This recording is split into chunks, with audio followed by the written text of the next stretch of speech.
আচ্ছা বন্ধুরা, কে কে তোমরা ফিরনি বা পায়েস পছন্দ করো অবশ্যই কিন্তু ঝটপট কমেন্টে জানিয়ে দিবে, ঠিক আছে?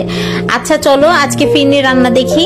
আমার হাজবেন্ডের আবদার ছিল সে ফিরনি খাবে, তার জন্যই রান্না করেছিলাম কিছুদিন আগে। সো হ্যালো এভরিওয়ান, আসসালামু আলাইকুম। সবাই কেমন আছো? আশা করি সবাই ভালো আছো। আমি আলহামদুলিল্লাহ অনেক বেশি ভালো আছি তোমাদের দোয়ায়। ফিরনি রান্না করার জন্য ফার্স্টে যেটা করেছি, 1.5 কেজি পরিমাণে দুধ নিয়ে নিয়েছি। আর এটা আমি হাফ আওয়ারের মতো শুধু দুধ রান্না করেছি। 1.5 কেজি পরিমাণে দুধ রান্না করে আমি একদম 1 কেজি মতো করে ফেলেছি, কারণ প্যাকেটে লেখা ছিল হচ্ছে 1 কেজি মাপে দুধ নিতে হবে। তো আমি 1.5 কেজি দুধ 1 কেজি করেছি। দুধের ঘনত্বটা বেড়েছে, তারপরেই কিন্তু আমি ফিরনি মিক্সটা এটার মধ্যে দিয়ে দিয়েছি। আর ফিরনি মিক্সটা দেওয়ার পর আমি আবার রান্না করব হাফ আওয়ারের মতো। আর ফিরনি মিক্সে কি কি ছিল? ফিরনি মিক্সে ছিল হচ্ছে পোলাওর চাল, 3 রকমের কেওড়া জল, পেস্তা বাদাম, তারপর হচ্ছে চিনি, মানে A to Z দেওয়া ছিল। আমার এক্সট্রা ভাবে কিছু অ্যাড না করলেও চলতো, কিন্তু আমি এক্সট্রা ভাবে বাদাম অ্যাড করেছিলাম একটু, মানে দেখতে যাতে সুন্দর দেখা যায় সেটার জন্য। এক্সট্রা ভাবে কিছু না অ্যাড করলে চলে।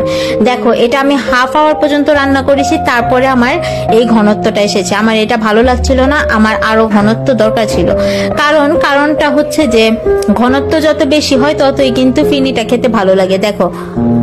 দেখো তারপরে ঘনত্বটা কত সুন্দর হয়েছে, মানে একদম ঘন ঘন যখন হয়ে গিয়েছে রান্না করতে করতে, তখনই কিন্তু আমি এটা নামিয়ে নিয়েছিলাম।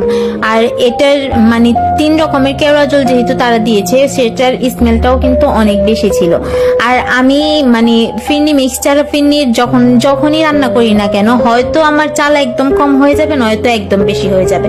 এটার জন্য আমি এবার ফিরনি মিক্সটা এনে তারপরে রান্না করেছি। তারপরে তো দেখো আমি একটু দেখতে সৌন্দর্যের জন্য কিশমিশ, 2 রকমের বাদাম পরে অ্যাড করে দিয়েছিলাম। এগুলো না দিলেও চলতো, যেহেতু এখানে দেওয়াই ছিল। আমি তারপর এক্সট্রা ভাবে আবার অ্যাড করেছি। আচ্ছা অনেক তো দেখলে আমার রান্নার ভিডিও, এবার একটু রিভিউ শোনো কেমন হয়েছে।